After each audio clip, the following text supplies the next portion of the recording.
lumière que nos cœurs contemplent, la lumière que nos cœurs contemplent.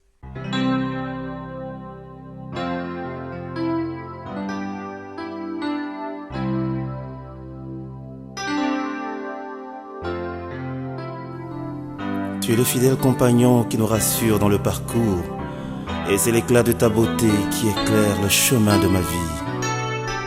Et comme une brebis fragile, je trouve ma force dans la chaleur de tes bras de bon berger.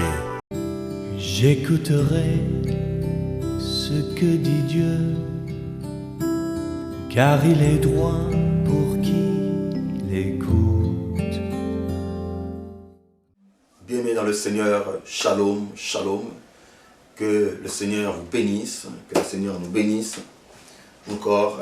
Et une fois de plus, nous nous disons merci, nous lui exprimons notre reconnaissance et gratitude pour tout ce qu'il ne cesse encore d'accomplir dans chacune de nos vies. Nous retrouver encore ces journées qui nous grâce et nous les bénissons pour cela. Alors, est-ce que nous puissions passer au message du jour? Bien-aimés dans le Seigneur, nous l'avons intitulé « Je ne serai pas une victime de quoi que ce soit, car le Seigneur Jésus-Christ a déjà tout payé. » Le Seigneur Jésus-Christ a payé les prix. Alléluia. Pour que nous puissions contempler sa gloire. Et nous sommes dans 2 Rois chapitre 2, les versets 19 et 22. Ouvrez vos Bibles, bien le Seigneur, nous allons faire cette lecture principale et nous allons continuer par la grâce de Dieu tel que le Seigneur va nous conduire. Gloire au Seigneur. Je disais, nous sommes dans 2 Rois chapitre 2, les versets 19 à 22. Nous lisons la parole. Alléluia. Les gens de la ville dirent à Élisée, voici le séjour de la ville est bon, comme le voit mon Seigneur, mais les eaux sont mauvaises et le pays est stérile.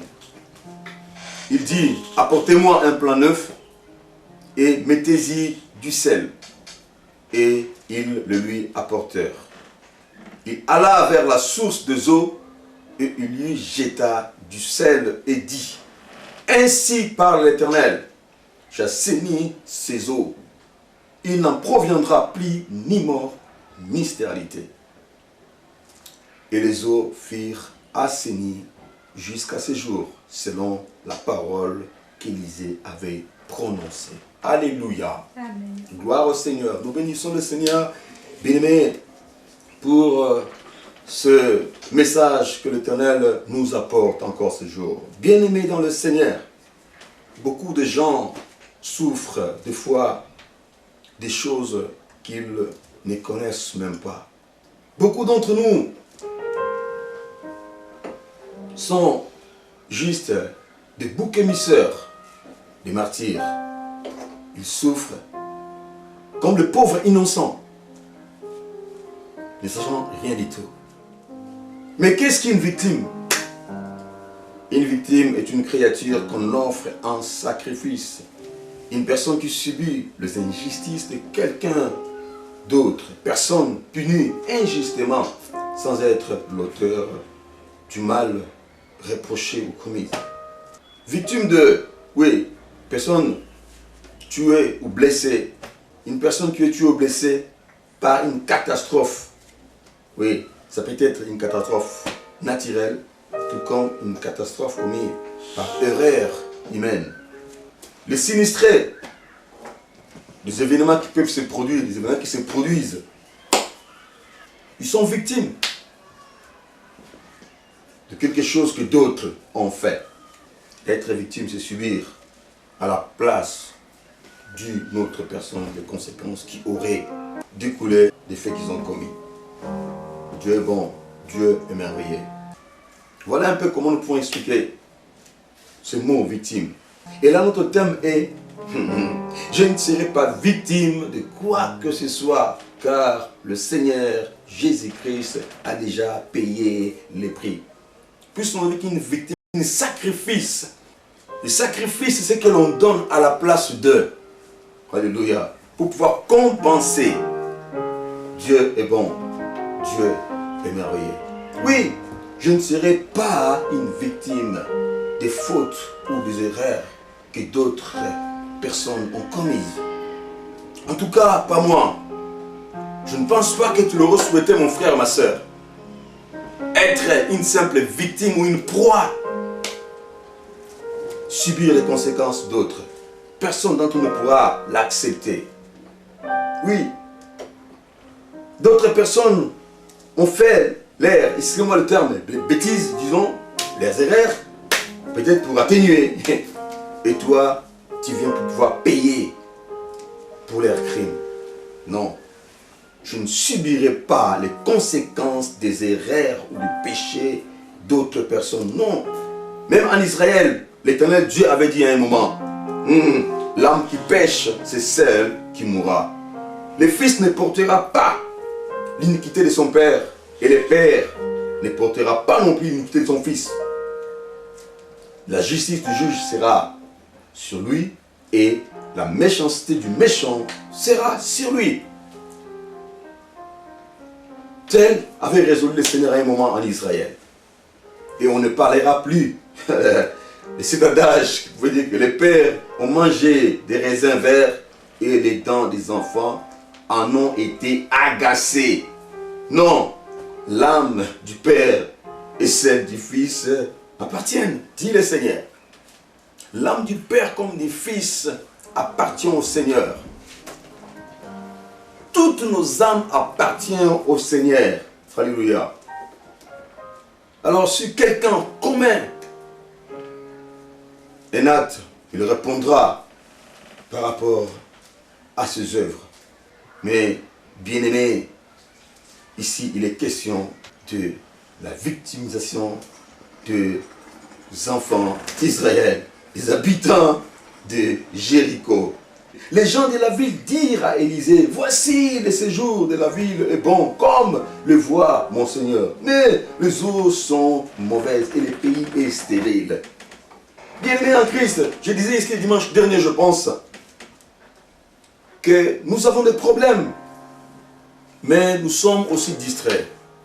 Nous avons des problèmes, nous ne sommes pas attentifs. Alléluia. Mais comment voulez-vous que nous puissions recevoir l'intervention de Dieu? Dieu pouvait intervenir peut-être dans nos besoins. Il a peut-être déjà envoyé une solution. Mais puisque nous étions distraits, nous n'avons pas saisi l'opportunité. Et la chose est passée pour nous. Nous avons des problèmes, nous ne nous soucions pas de nos problèmes. Alléluia. On est souvent distraits.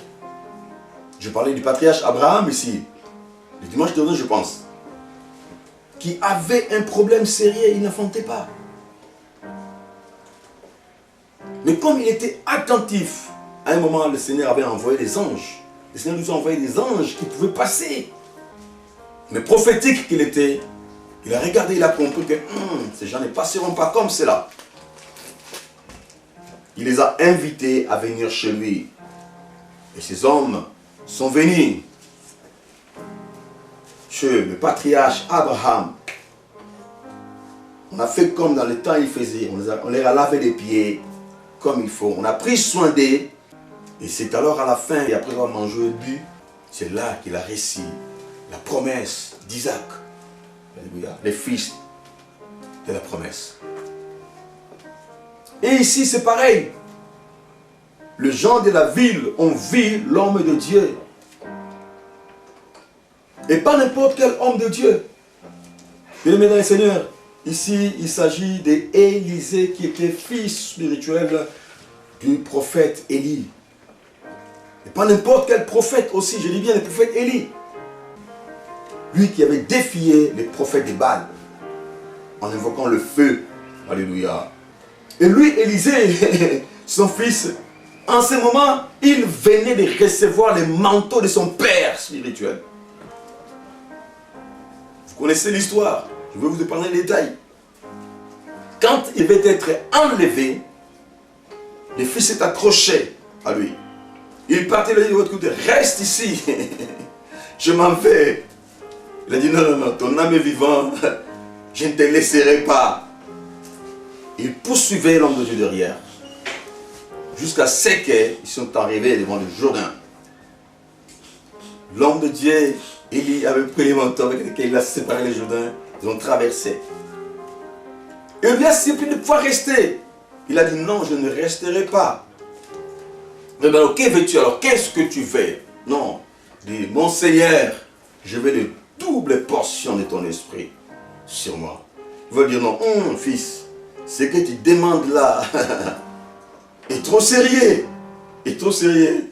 Comme pour dire que ça ne dépendait pas de lui, Élie, de pouvoir lui transmettre ou lui donner, alléluia, l'onction que cet enfant voulait avoir. Mais cela dépendait de Dieu. Mais il lui dit, écoutez, si c'est là que tu veux, alors viens avec moi. Mais seulement si tu vois là où je serai enlevé, c'est alors que tu pourras recevoir cela. Les jeunes hommes étaient accrochés, il était déterminé, parce qu'il croyait en l'homme de Dieu. Son père, pour qui il était serviteur. Ils ont commencé à marcher. Et il a eu cette grâce-là.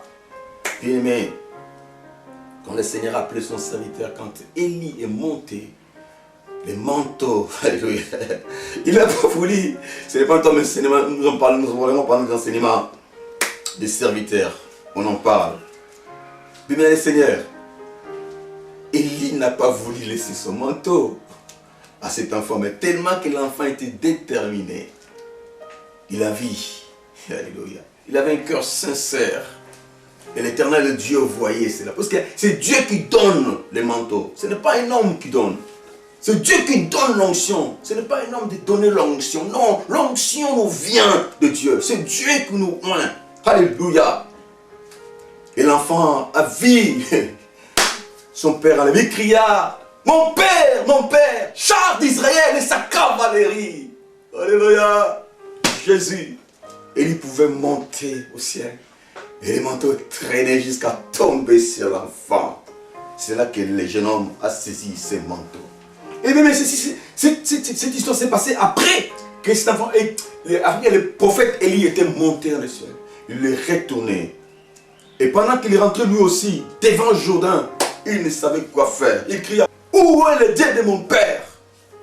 Élie, il a pris les manteaux, avec ce même manteau qu'Élie avait séparé les eaux. Lui aussi, il prend les manteaux, il tape sur les eaux se séparèrent et il pouvait traverser. Alléluia. Donc, il avait reçu l'onction qu'il désirait, de toutes les portions. Avec tout ce que le prophète Élie avait fait, et lui en a eu le double des pouvoirs. Alléluia. Et il s'est arrivé que, il s'est retrouvé Jéricho. Quand il est arrivé à Jéricho, les fils du prophète qui étaient à Jéricho lui ont dit, oh, homme de Dieu, permets que nous poussions dans les montagnes. Nous sommes des vaillants héros ici, nous pouvons aller chercher votre maître. Peut-être que l'esprit du Seigneur l'a jeté quelque part dans la montagne et nous pouvons aller le trouver. Il leur a dit, n'allez pas. Non, ils n'ont pas voulu. Mais puisqu'ils avaient insisté, il a permis, il a dit, voilà, allez-y. Ils sont partis. Et c'était pour rien. Ils sont revenus vers l'homme de Dieu. Ils n'ont pas trouvé, alléluia, le puissant homme de Dieu que le Seigneur avait enlevé. Et c'est en revenant que les gens de la ville vont venir vers Élisée. Mon Seigneur, le séjour de la ville est bon. Comme vous le voyez, mon Seigneur. Mais les eaux sont mauvaises et le pays est stérile. Bien-aimés dans le Seigneur, ici les gens des villages ont vu l'homme de Dieu. Ils ont profité de sa présence pour leur faire part de leurs inquiétudes. Bien-aimés dans le Seigneur, est-ce que nous considérons seulement les hommes que Dieu place devant nous, que Dieu nous donne? Est-ce que nous prenons soin des hommes de Dieu? Ces gens, ils ont reconnu en Élisée l'onction de Dieu, le choix de Dieu, l'homme de Dieu. Et ils sont venus auprès de lui pour pouvoir lui parler. Bien-aimés dans le Seigneur, est-ce que vous considérez les hommes de Dieu? Est-ce que vous avez des égards avec les hommes de Dieu? Tu me diras où sont ces hommes de Dieu? Il y a beaucoup parmi eux qui sont des aventuriers, qui font de n'importe quoi. ce que nous disons communément, surtout en ce moment, avec tout ce qui se passe. Nous traitons les hommes de Dieu de tout et de rien. On met tout le monde dans le même sac. Tu me diras, où sont les hommes de Dieu? Ces aventuriers là, avec tout ce qu'ils commettent comme bêtises, avec tout ce qu'ils font là. Bien-aimé dans le Seigneur, il est vrai. Je ne te dirai pas non. Mais si les faux existent, il doit y avoir d'abord le vrai quelque part. Voilà, pour que les faux puissent exister, il faut qu'il y ait de vrai. Oui, mon frère, ma soeur, le vrai serviteur, il y en a encore. Il y a encore de ceux-là qui n'ont pas fléchi les genoux devant Baal. Il y en a encore. Si vous le cherchez, vous le trouverez. Si vous êtes sérieux avec vous-même, déjà, vous allez trouver. Oui. Tu me diras encore, comment le savoir? Comment est-ce que les pères Abraham avaient su que ces gens-là étaient des anges qui étaient venus du Père de Dieu? Comment est-ce qu'Abraham a su? Et comment est-ce que ces gens ici, de ces villages de Jéricho, ont su et ont compris qu'il a été un homme de Dieu? Vous devez déjà vous-même être sérieux. Nous devons nous-mêmes être déjà sérieux avec les choses de Dieu. Pour que nous puissions contempler la gloire. Et plus tard, le Seigneur Jésus-Christ lui-même va dire, vous les reconnaîtrez, les bons serviteurs, vous les reconnaîtrez au travers de leurs œuvres. Ah oui, il y a beaucoup de choses qui peuvent faire que nous puissions reconnaître que tel est vrai ou tel est faux. Et surtout si nous sommes nous-mêmes spirituels, je disais. Nous pouvons comprendre qui est de Dieu et qui ne l'est pas. Parce que les œuvres finissent toujours par se manifester. Une personne peut se cacher comme ça là, mais tôt ou tard, laissez seulement le temps. Alléluia. Laissons seulement le temps au temps. Il finira par manifester sa vraie personne. Et nous pouvons comprendre que tel est de Dieu et tel n'est pas de Dieu. Ceux qui cherchent l'Éternel en esprit et en vérité, Dieu les conduit, il les oriente. Il leur montre, alléluia, la voie à suivre. Et il le met sur le chemin de ses serviteurs et de ses servantes. Prions le Seigneur. Lui et lui seul peut nous aider pour que nous puissions discerner, comprendre avec qui nous pouvons marcher, qui nous pouvons soutenir. Parce que les temps sont mauvais. Les temps sont vraiment mauvais, mon frère, ma soeur. Ah oui. On peut pas se soutenir un homme de Dieu, mais on peut ne pas être de Dieu. C'est pas moi qui le dis, le Seigneur l'a dit. Le Seigneur Jésus-Christ lui-même l'a dit. Il a dit au temps de la fin, beaucoup viendront. Alléluia. Ils diront que nous avons fait ceci en ton nom. On a fait cela, on a fait des miracles, on a récité les mots en ton nom. La parole dit, le Seigneur a dit ceci, que je leur dirai, je ne vous ai jamais connu. Alors si le Seigneur parle de ces choses, c'est que cela est vrai, il ne ment jamais. Donc pendant ce temps, pendant que nous sommes là, pendant que nous prêchons, pendant que nous servons, oui, il y en a qui servent Dieu. Mais il y en a aussi qui servent l'autre. Mais Dieu seul connaît. Il a dit, laissez pousser. C'est au moment de la récolte. Il enverra ses serviteurs. C'est là qu'on pourra séparer le blé et l'ivraie. Ce n'est pas notre message du jour. Bien-aimés dans le Seigneur, nous devons considérer et honorer les hommes que Dieu nous donne. Nous devons considérer et honorer les aînés dans la foi, les hommes et les femmes que le Seigneur a établis pour pouvoir nous aider. Nous devons le considérer et comprendre cela. Sans cela, nous ne pouvons rien. Le Seigneur dans la parole, confiez-vous à l'Éternel, vous serez affermis. À ses serviteurs, les prophètes, vous réussirez. C'est la parole du Seigneur. Nous devons comprendre ça. Ce n'est pas pour rien que l'Éternel Dieu a placé ces hommes devant nous. Non. Les hommes de Dieu, pardon, ils sont là pour pouvoir nous aider, pour pouvoir nous servir. J'ai toujours dit, servir Dieu, c'est servir les hommes. Oui. Nous sommes au service de Dieu. Les gens de la ville ont reconnu en Élisée la grâce de Dieu et ont saisi l'opportunité. Quand ils ont vu l'homme, ils ont dit non, celui-ci est un oint de Dieu. Nous ne le laisserons pas comme ça, nous avons des sérieux problèmes ici dans ce pays. L'homme de Dieu, la ville est belle. Bien, Seigneur. Les gens souffraient dans cette ville de Jéricho. souffrait. Bébé, l'eau c'est la vie. Sans l'eau, on ne peut rien. Mais l'eau de la ville était amère. Et la terre était stérile. Et il ne pouvait pas produire, il ne pouvait rien faire. Tout ce qu'il pouvait faire, rien ne pouvait produire. Rien ne pouvait produire. Les habitants de Jéricho ont reconnu leur mauvaise situation.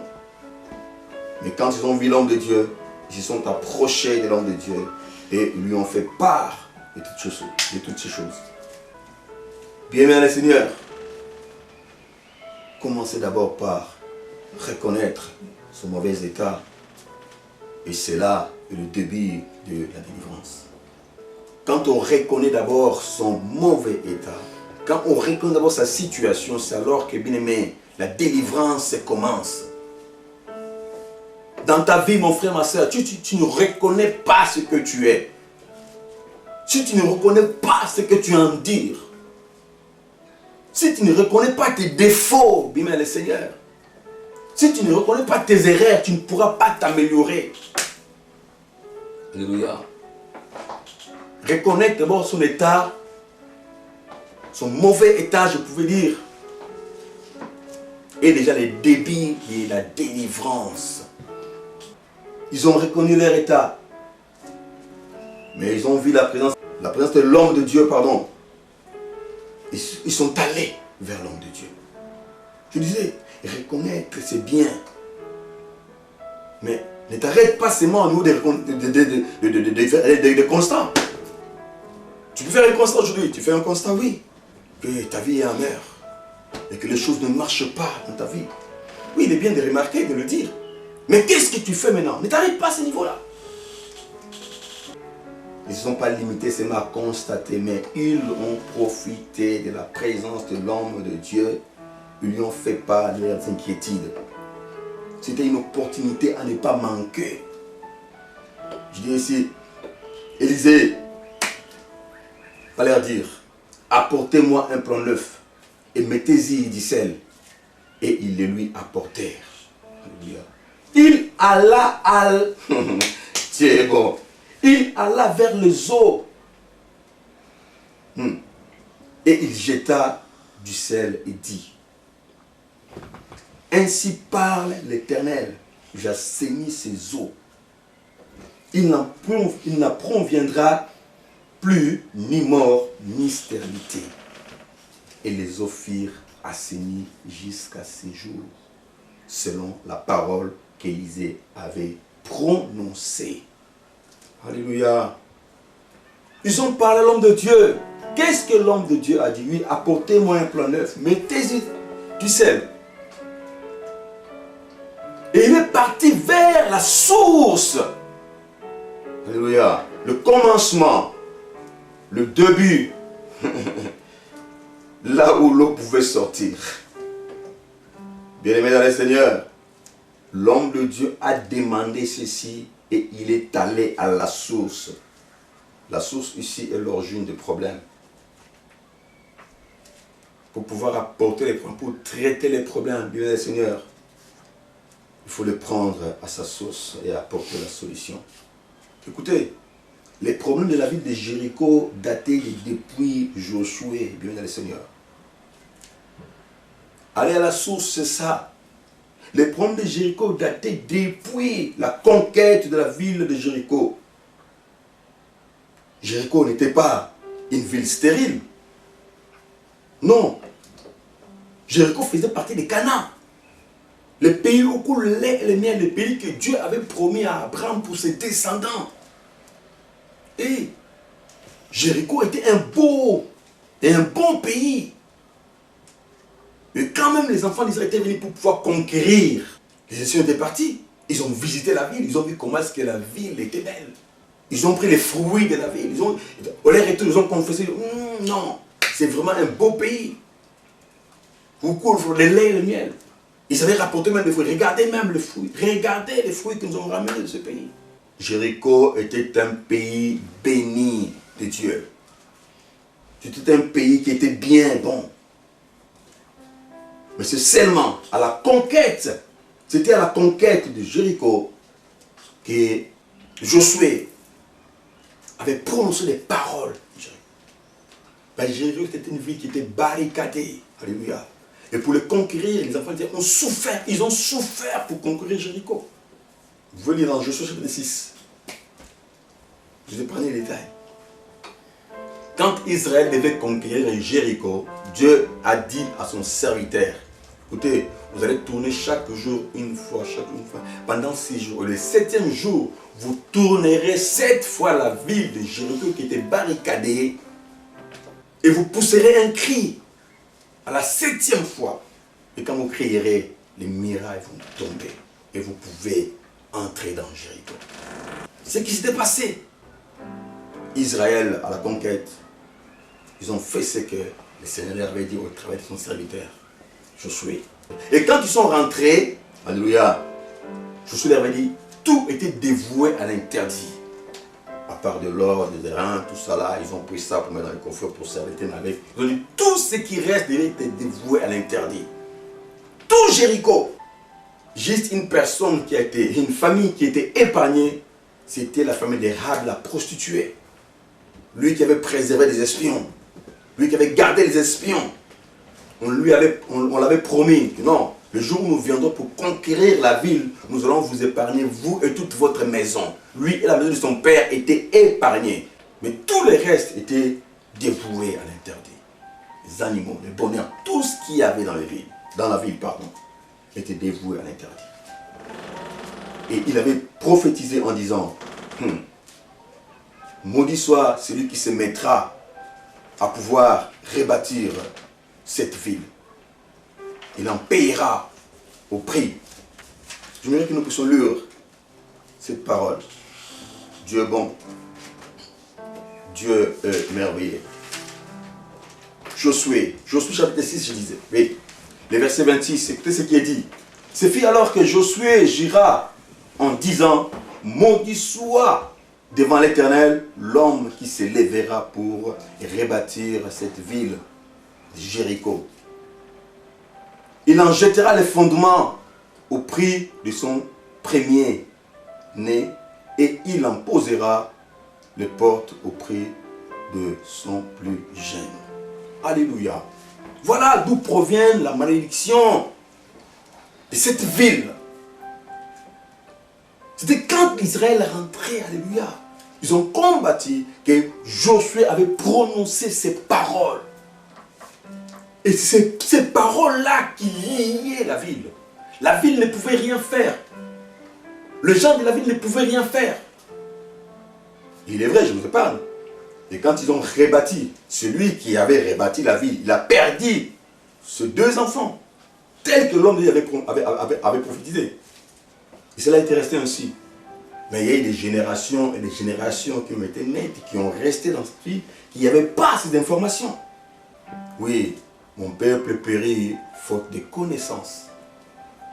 Le peuple de Jéricho était en train de souffrir parce qu'ils n'avaient pas la connaissance de ces choses. Ils ont souffert pendant longtemps. Gloire au Seigneur. Ils ont eu l'opportunité de recevoir l'homme de Dieu. Ils ont été prophétiques. Voilà, l'homme de Dieu pouvait intervenir.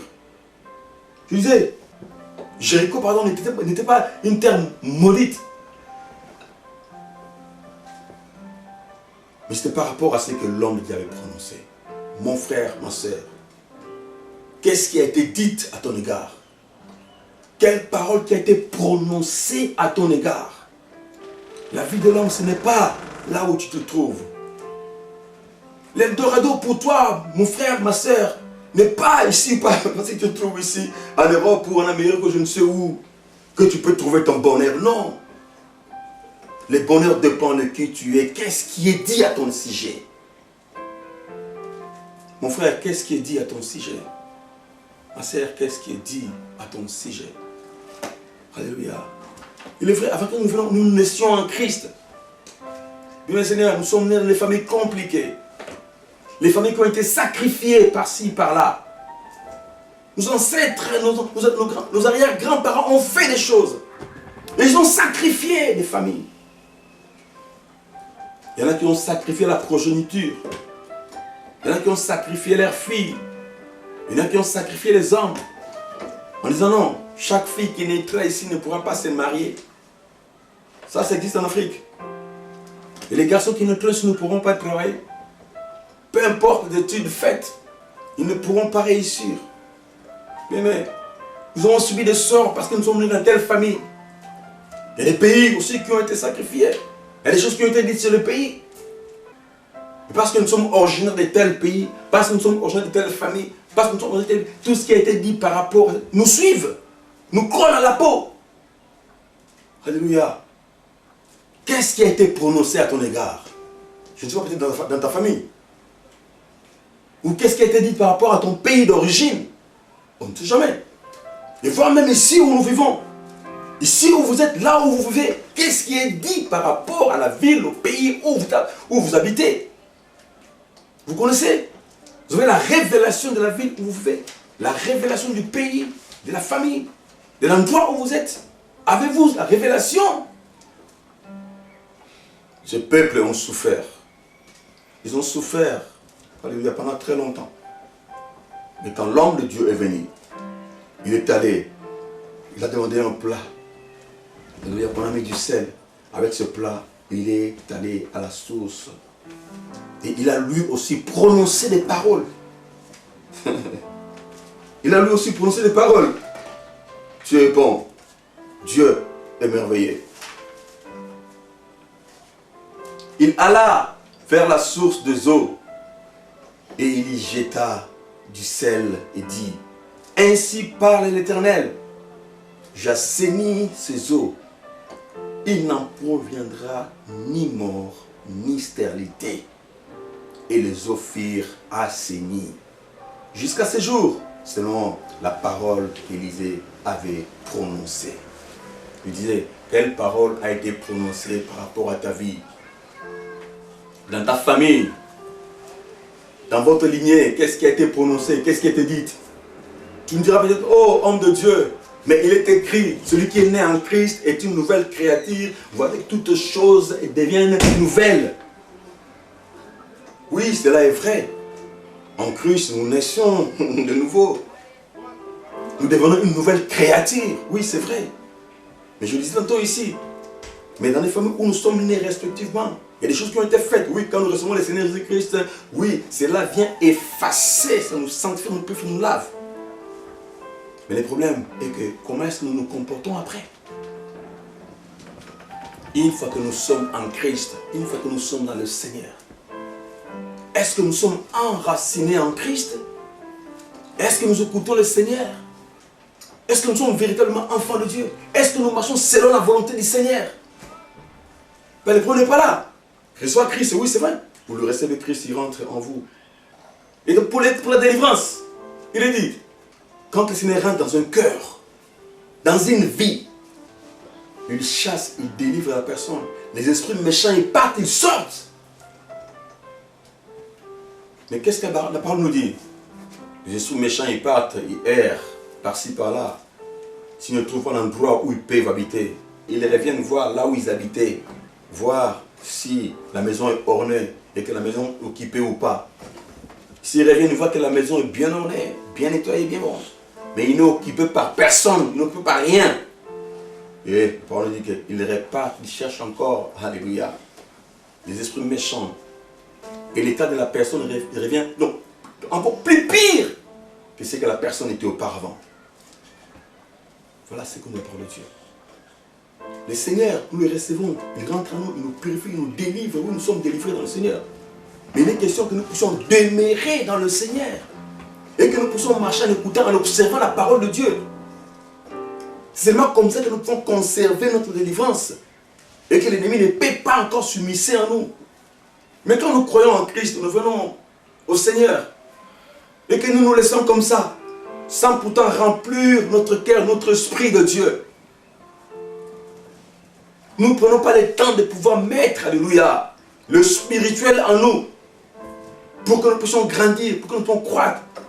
Pour que nous puissions garder notre délivrance. Bien, Seigneur, quand on se comporte n'importe comment, quand on fait n'importe quoi, dis bien, Seigneur, le Seigneur ne reste pas toujours en nous. Une personne peut être délivrée aujourd'hui. Oui, on a hérité de nos familles, on a hérité des pays, on a hérité de même des endroits où nous sommes venus. Il y a des esprits qui dominent, qui conduisent, alléluia, qui supervisent. Mais puisque nous sommes en Christ, nous devons garder notre esprit en Christ. Nous devons nous comporter comme dignes des enfants de Dieu pour éviter quoi que ce soit.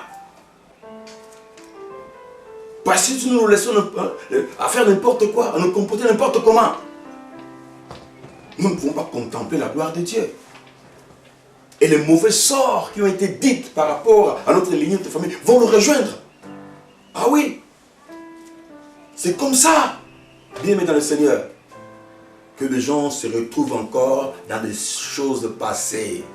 Oui, on est né en Christ, on est une nouvelle créature, mais comment ça veut-il qu'on puisse souffrir encore? Oui, c'est quand nous ne nous laissons pas assurer, quand on ne s'abandonne pas entre les Seigneurs, quand on n'obéit pas à Dieu, quand on n'écoute pas, quand on n'observe pas la parole de Dieu, c'est alors que nous pouvons subir toutes ces choses qui ont été dites. Tu vois que non, quel bel homme, quelle belle femme, alléluia. Mais c'est une personne qui s'ouvre à son intérieur. C'est une personne qui plaire la nuit comme le jour.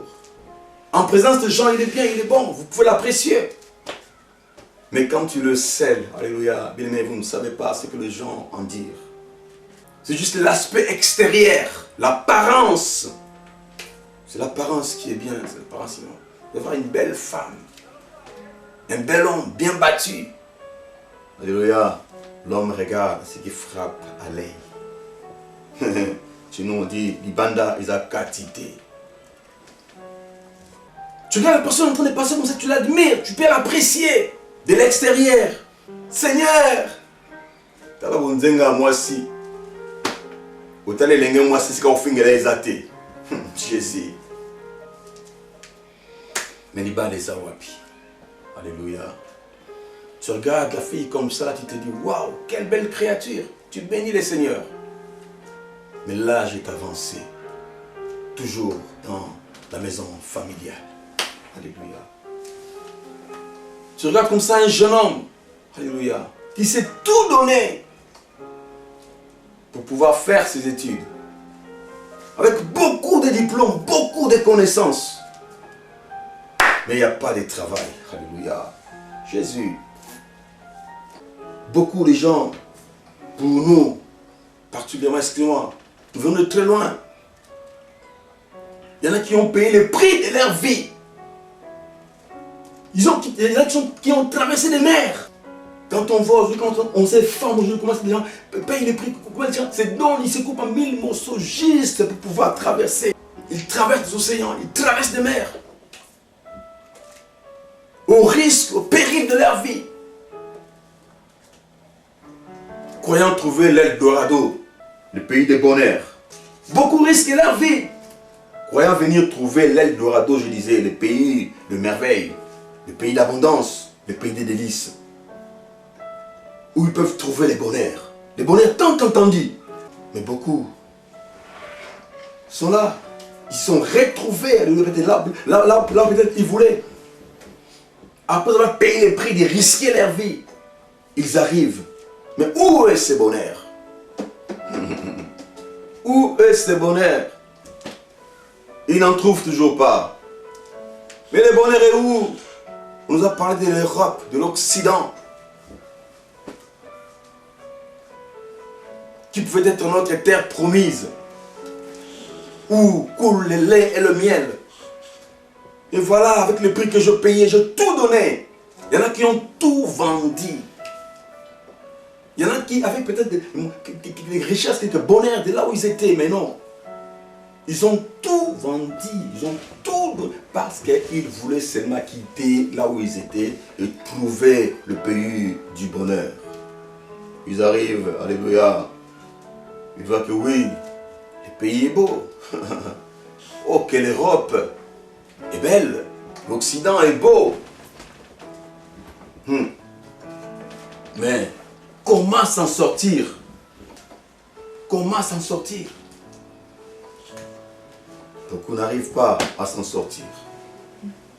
Je disais, ta vie ne dépend pas du pays où tu es. La vie ne dépend pas de l'Europe parce que l'Europe, non, je viens en Europe, je vais rester ma vie. Non.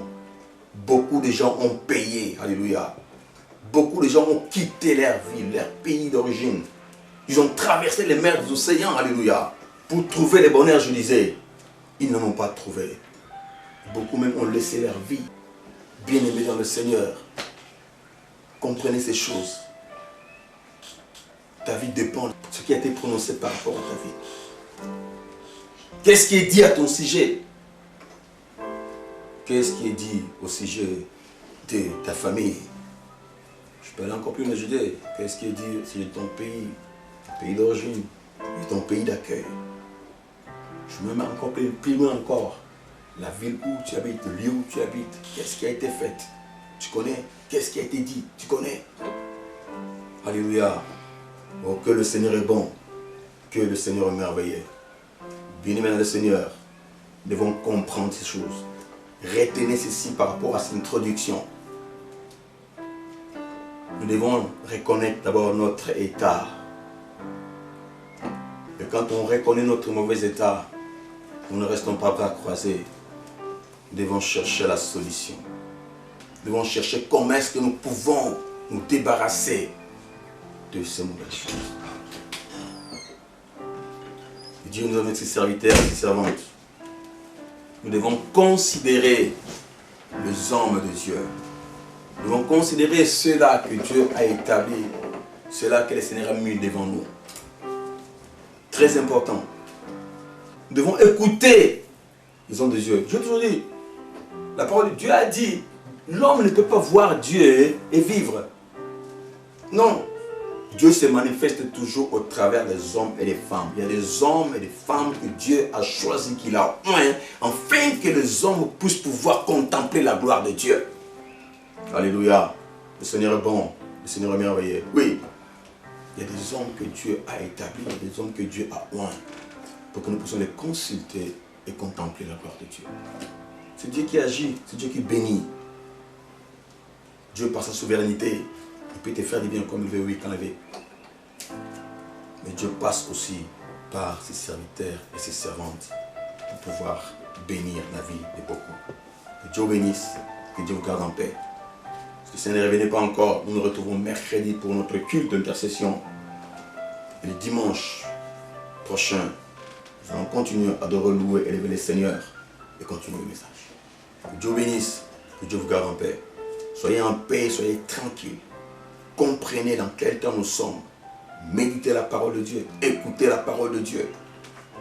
Mettons-nous en règle avec la parole. Nous avons dit, le Seigneur Jésus-Christ a dit, si vous demeurez en moi et que mes paroles demeurent en vous, demandez tout ce que vous voudrez, cela vous sera accordé.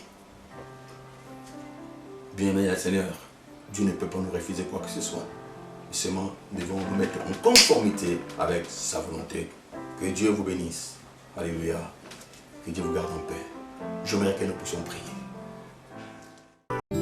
J'écouterai ce que dit Dieu, car il est droit pour qui l'écoute. La lumière que nos cœurs contemplent, la lumière que nos cœurs contemplent.